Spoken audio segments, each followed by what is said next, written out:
Bismillahirrahmanirrahim. We continue with our chapter. We looked last time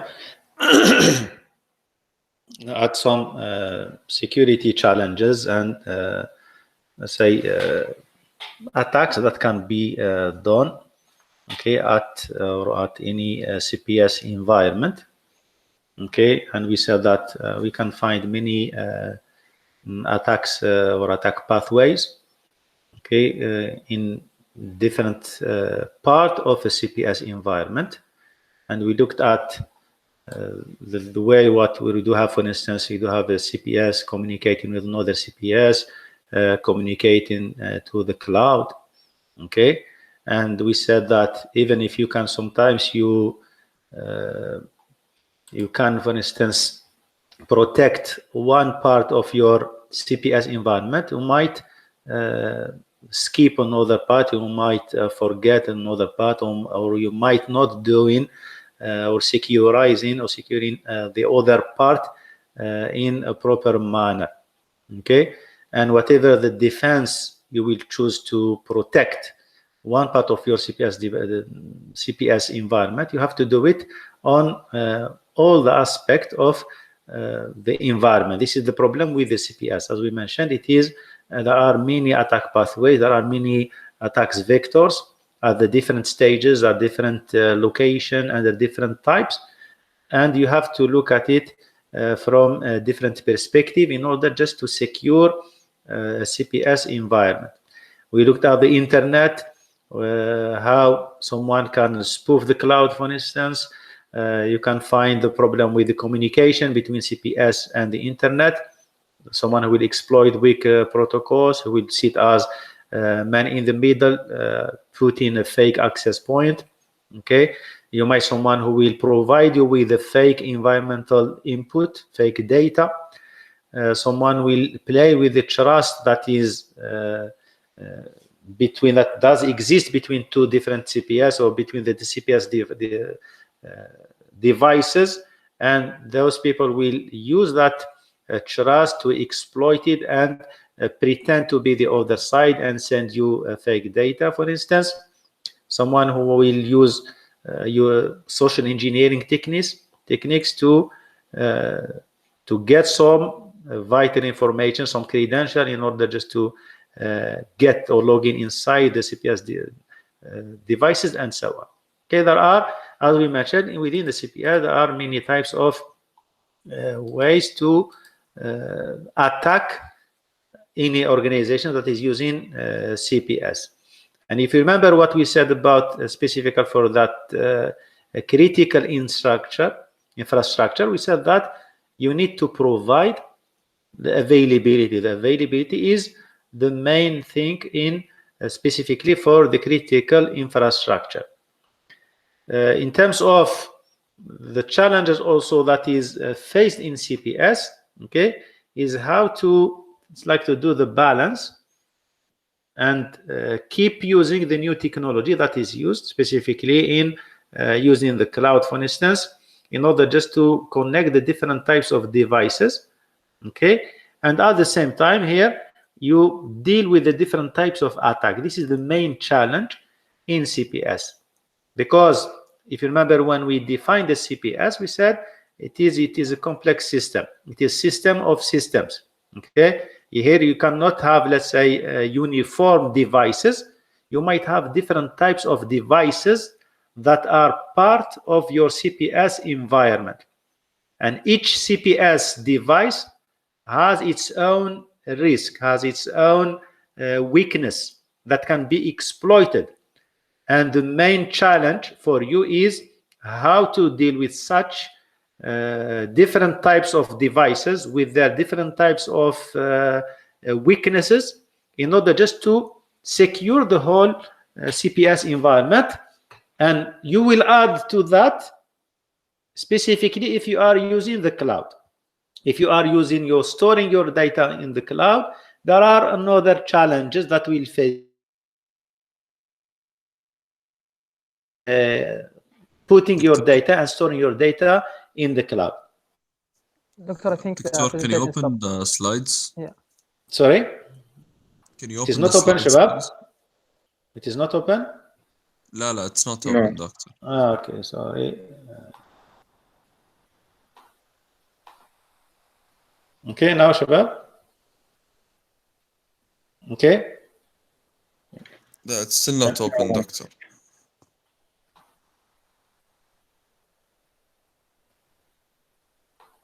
Can you see my screen, شباب? No, doctor. No, we can't.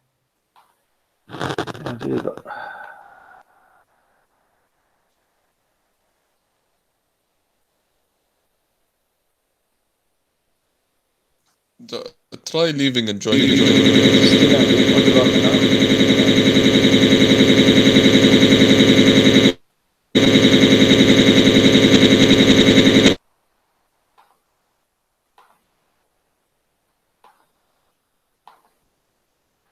Can you see now, شباب? Yes. Everyone, guys? Yes. Yes, doctor. Okay. Yes. Okay. I was referring to this diagram. Okay. I was referring to the different types of attacks that can be found at the different place location within CPS environment at the internet side between the CPS devices. Okay, you will find someone who is interfering with the CPS and the environment or the infrastructure, where you do have, let's say, other devices that are, let's say, like sensors that are put in the physical environment, and they are sending data to the CPS devices. You will find someone who will interfere with the environment and will send the fake data. You can find someone who is using the fake access point, okay, and fake devices, exploiting weak protocols, trust relationship that will be exploited by an attacker, and so on. We have already covered this diagram last session, and these are the different types of attack vectors that can be, or attack pathways that you can find in a CPS environment. And it is a challenge for someone who has been tasked to secure the devices, to maintain the data itself, to send the data to, or to protect that CPS environment, because you do have many ways or many types of attacks. It is not only one. You have to look, for instance, only to the relationship, trust relationship, or dealing with the weak protocols. It is, say, a set of attacks that you can find in a CPS environment. That's why it is a challenge. As we mentioned, if you are adding new technology, for instance, you are relying to the cloud service, okay, to secure your data or to analyze your data. That means you have also to take into consideration the security of the cloud. When you send your data to the cloud, what will be the different types of attacks that can be induced by someone? Okay, so this is a challenge that you have to deal when it comes to specify and secure a CPS environment. But at the end, when you talk about securing the CPS, okay, it is about how you can secure the data itself and the operation of the data. Okay, when you said, for instance, how can you prevent someone who has no permission, okay, to send data? How can you, let's say, block that person from, or unauthorized person from accessing your data, from sending data, from intervening with the communication of the different types of CPS?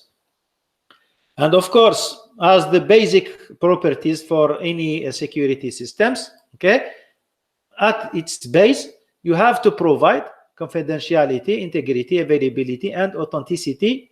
These are the basic things that you have to provide, okay, in any system, specifically for a CPS environment.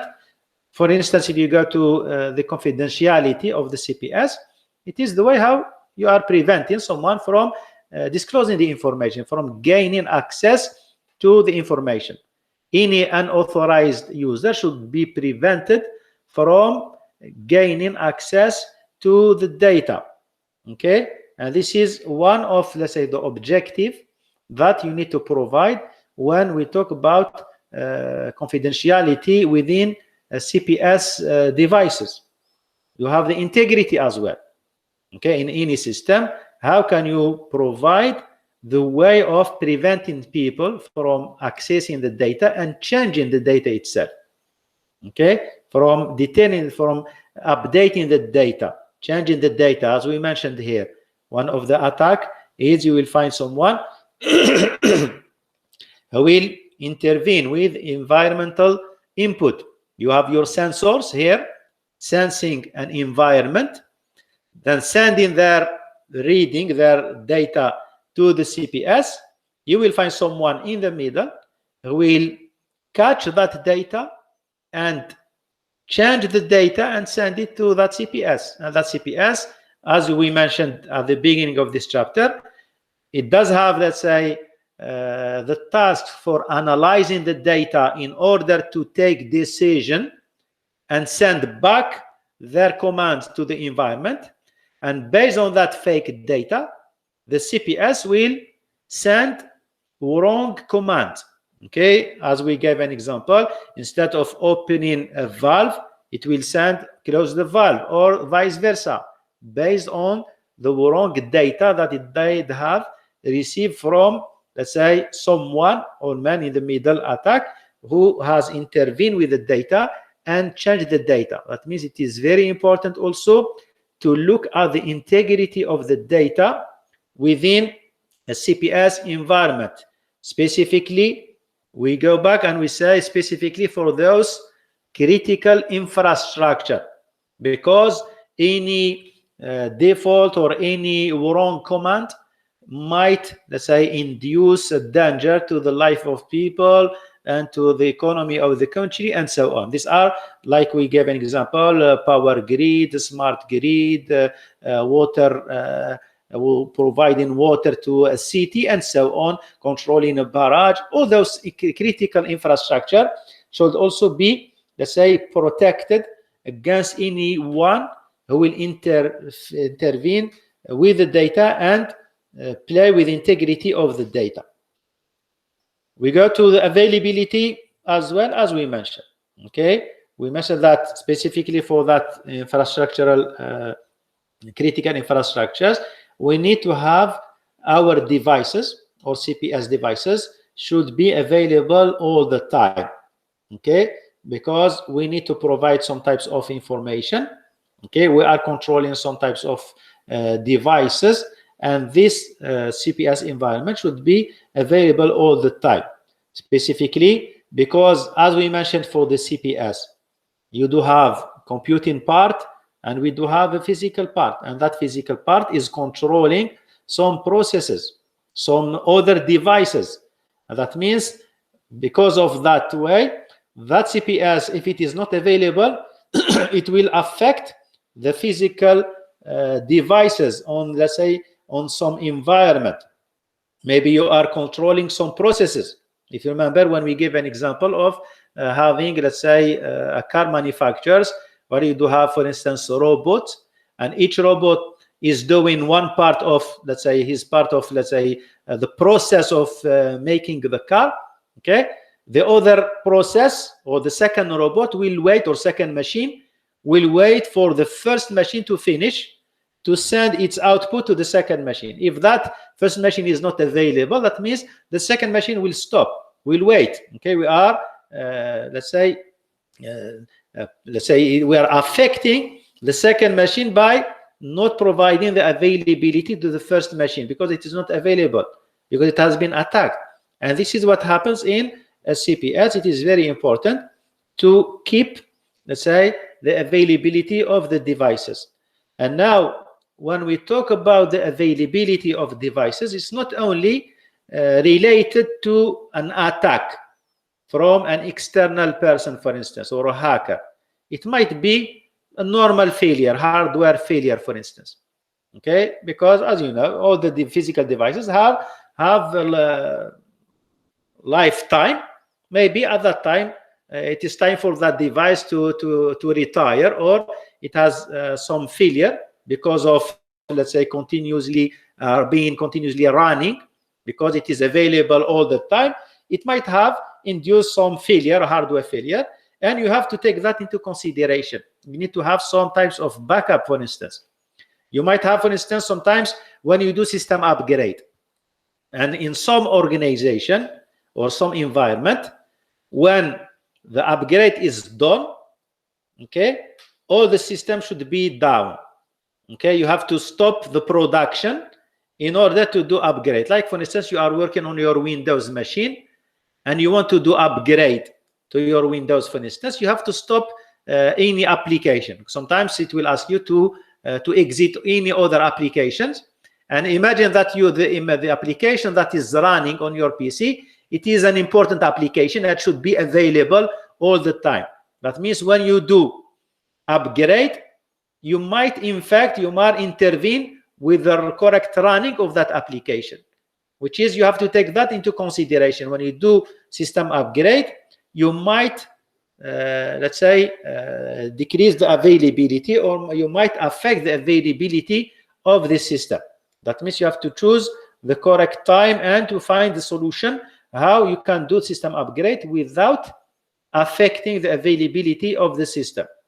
Sometimes you do have a problem of the power outage, okay, because the devices are taking, let's say, their energy from the power. Okay, you might have a problem with the power, and those devices, CPS devices, will no longer work. Okay, that means you are affecting the availability as well.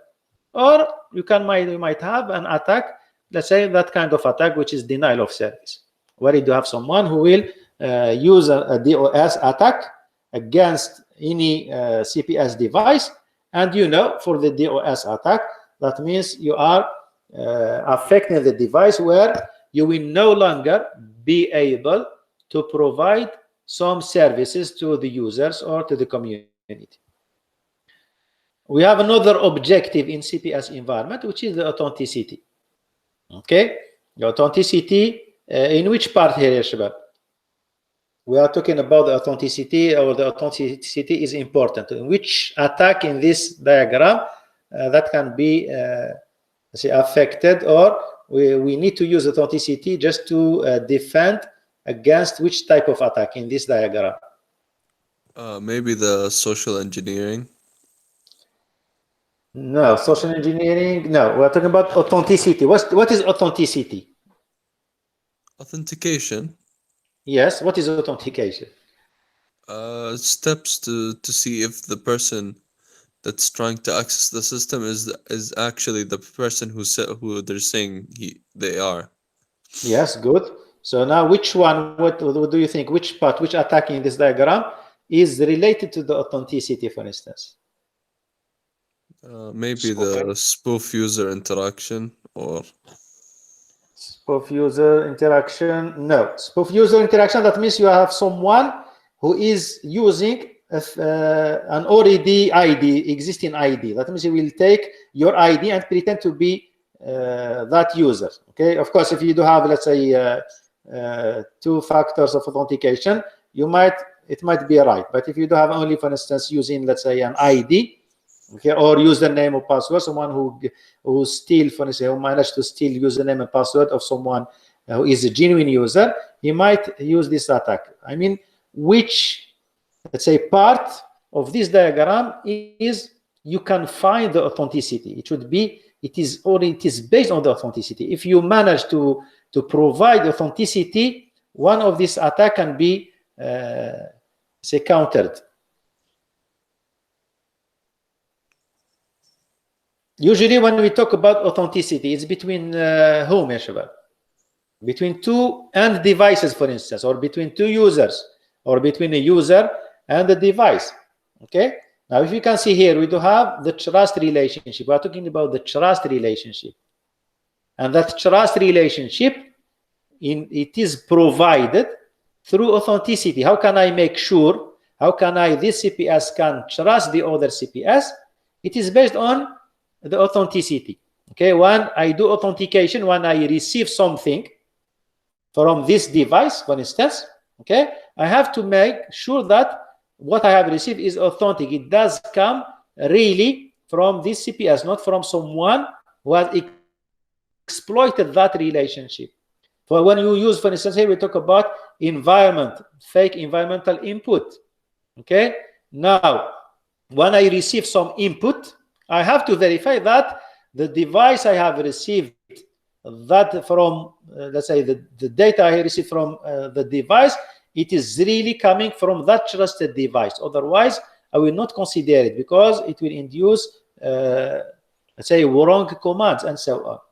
Okay, specifically, as we mentioned, whenever you receive, for instance, you are exchanging information, maybe between two users, maybe between two processes, between user and device, and so on. So you have to make sure that the data or any type of transaction or communication, it is a genuine communication. It does come really from let's say, the other part that is pretending to be, let's say, itself. Okay, and it is very important, specifically, as we mentioned, when you do have actuators and you want to control some physical aspect or mechanical aspect of some physical device, when you send a command to open or close valve or switch on AC, switch on or switch off power, you have to make sure that the command that you have received, it is authentic. It does come from a real device that you expect to receive the commands from. Okay, this is in general, let's say, the main objective that needs to be found or to be taken into consideration when it comes to securing devices or CPS. Some other attacks, okay, that can be found in CPS environment or a CPS that can be exposed. Okay, as we mentioned, there are various types of attacks. Okay, and it depends of, we do have also the priority.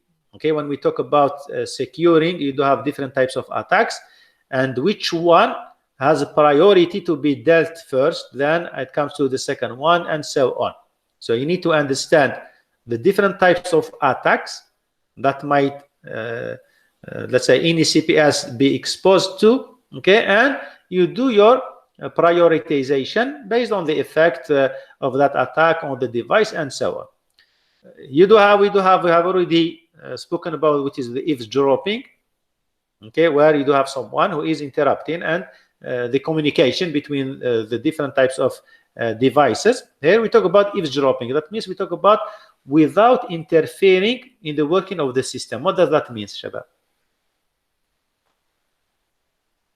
Maybe he's collecting data without actually causing any damage to the system. Yes, that's why we call it a passive attack. Okay, that means, as we mentioned here, for instance, you are sitting, let's say, between the communication between any devices, for instance, CPS cloud or CPS or physical device and CPS, but you're just listening to the information. You are not changing the data. It's like here. Here we said fake environmental input. Here we are intervening with the data. But when we talk about eavesdropping, it's just listening in a passive way. Passive way, that means you don't intervene at all. You just collect the data. Okay? Now, when we said you are collecting only the data without intervening with the data, which, let's say, objectives we are, let's say, attacking here. Confidentiality, integrity, confidentiality. Okay? So that means the data is no longer confidential. Why? Because you do have that data on your hand. Okay, and also you are violating such privacy and confidentiality without, let's say, without intervening. If we said that you are sitting on the data and you collected the data, then you changed the data, we said that we are, let's say, you played with the integrity and the confidentiality. But as a passive, okay, we're not talking about the active eavesdropping, we're talking the passive attack. Okay, that means you are just observing how the system operates, and you are collecting the data. You see all the conversation and communication between the different types of devices. You can have a compromised key attack. Compromised key attack here, when we talk about specifically when the communication between devices is done through, for instance, encryption. Okay, when you do encryption, okay, you can say that my communication is secure. Okay, but what if the guy or the attacker gets a hand of the key that is used to encrypt the data? Let's say you are using, for instance, symmetric encryption, which is the same key for encryption and decryption, and someone will get hand of the key. The key will be compromised through different way, whether, let's say, brute force or social engineering, whatever the way the attacker has managed to get the key. That means if the key that is used for encryption is compromised, okay, that means someone, okay, or the sender and the receiver are not aware of such activity by the attacker. Okay, they think that their communication is secure, and that eavesdropper is collecting the data that is encrypted, and he does have the key that has been used, okay, and he is just decrypting the data, and he can see and read everything. Okay, this is what is known as a compromised key attack. This is also one of the attacks that can be found in any, let's say, CPS environment. Okay, here we said exploiting weak protocol. Here we are talking about fake environmental input. Of course, in case if it is sent in plain text, if it is not sent in plain text and it is encrypted, you need to have a key for such encryption in order to decrypt the data itself. And you do have, just let me just quickly just put the power on my laptop, Shabab.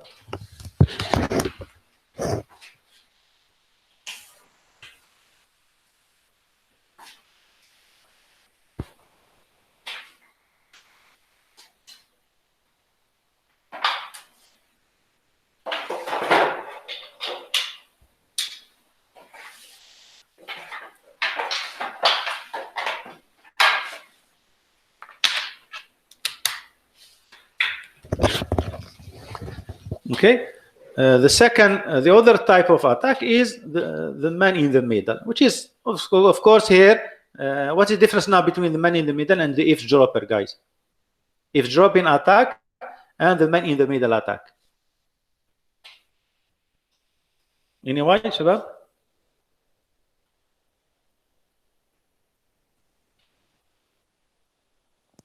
كيف دكتور؟ What is now the difference between the man in the middle attack and the eavesdropping attack? Man in the middle, he can modify the information. If he's dropping, he doesn't want to modify. He's just collecting. Good. Okay. When you talk about the man in the middle, that means you are sending false messages. You are intervening with the data. Okay. And you are sending, for instance, a wrong command, wrong data, and you will find this. The recipient will take action, and that action or command will be sent as a wrong command based on the wrong data as well. Okay, so this is when you talk about the man in the middle attack. When you do have, for instance, here someone who is eavesdropping into the communication between, let's say, the sensor and the CPS device.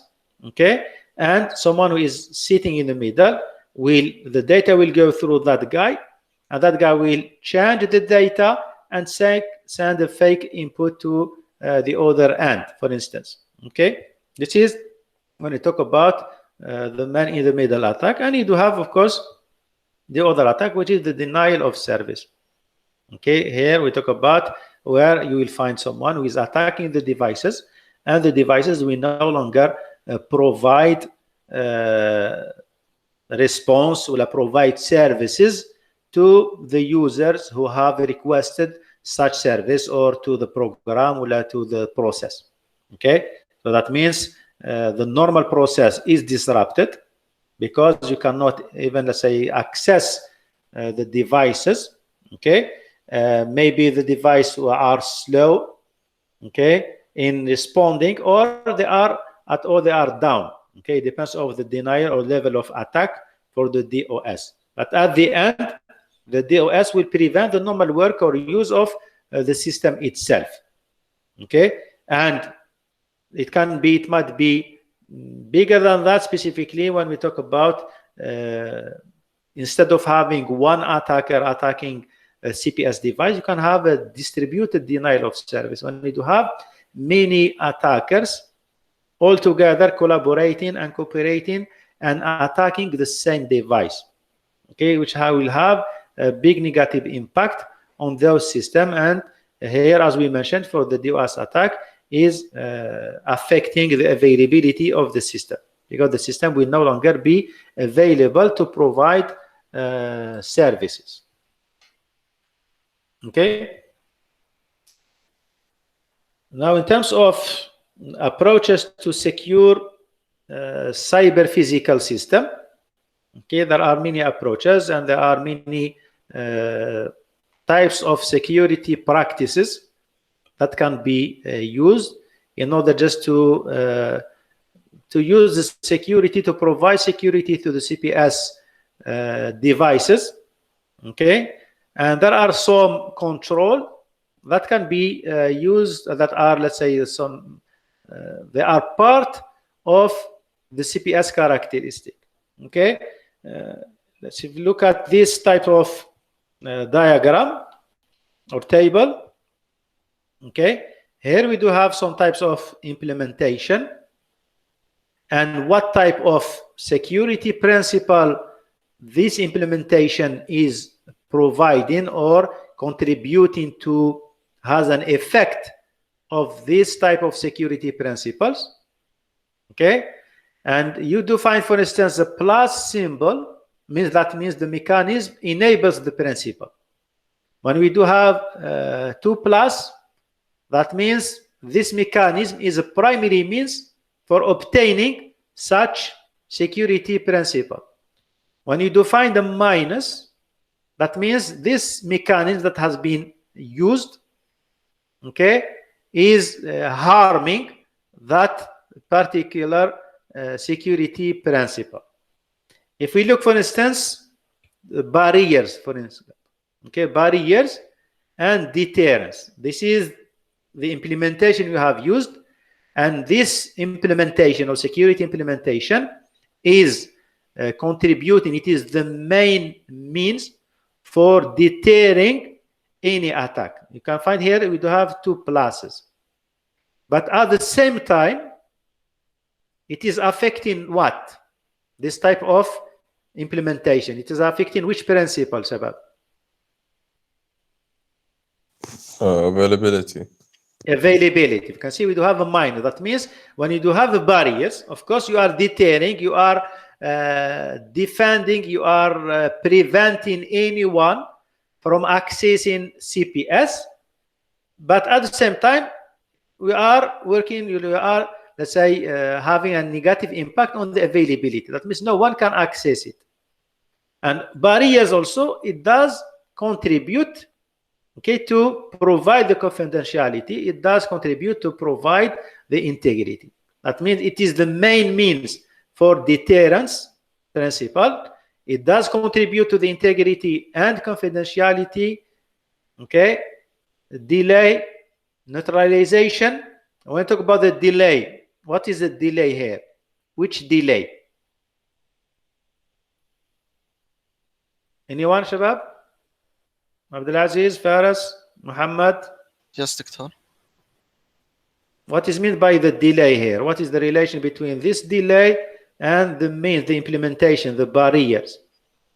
You said the barriers, providing barriers implementation is contributing to provide the delay. What delay here we are talking about? In terms of taking inputs, maybe? No. Here we are talking, it is contributing. That means it is a good thing.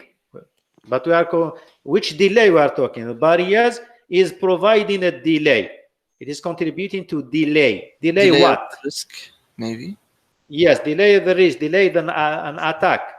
Yes. Okay, for instance, if you have your car and you close all the doors, that means if there is someone who wants to steal your car, you are delaying that guy, because if you left one of the door open or your window open, That means it will be quicker for that guy to steal your car. However, when you provide a barrier, okay, in such environment, you are delaying the attackers from successfully attacking or managing to get inside your environment, for instance. Okay, the same thing here when I talk about the alarms. Alarms is the main way or implementation to provide the detection, and also it is preventing or it is contributing to the deterrence, where someone will hear an alarm, okay, he will leave the site, for instance, because the alarm will, let's say, draw attention of people or security. So it is contributing to deter any types of attack. And you can find, if you go, for instance, redundancy. Okay, redundancy here, we do have redundancy. It is the main implementation for providing the availability. Okay, availability. Why? We do, what is redundancy, guy? Like Yes, extra guys? doctor? Yes, an extra. If I have one device, one CPS device, I will use another CPS device as standby. Okay, I don't need it, but I will have that device instead of, in case of I do have one device that is that will fall down or shut down or it is damaged, I will automatically quickly switch to the second device, which has the same role within your environment. And here the redundancy will contribute to the availability. It is the main. How we provide availability? By implementing redundancy. But however, we do have confidentiality that is affected. The delay is affected. What do you think? How the confidentiality is affected? By having the information scattered all over the place, so it's easy to get, maybe. Yes, maybe you are securing one device and you are not securing the second backup, for instance. And the same thing for the delay, which is related to the device itself. Okay, because I have one place where I do have data, I've secured that device, but I left the other device that does have the same data. Okay, but I have left that device without, let's say, or with a weak security implementation that will affect the delay. That means it will contribute to for someone to get quickly access to the device and the data, and so on. You can see the different type of implementation and the security principle that can be affected, whether in a good manner or in a negative, or does have a negative impact on those principles. Okay, Shabab? Any questions, Shabab, for this part?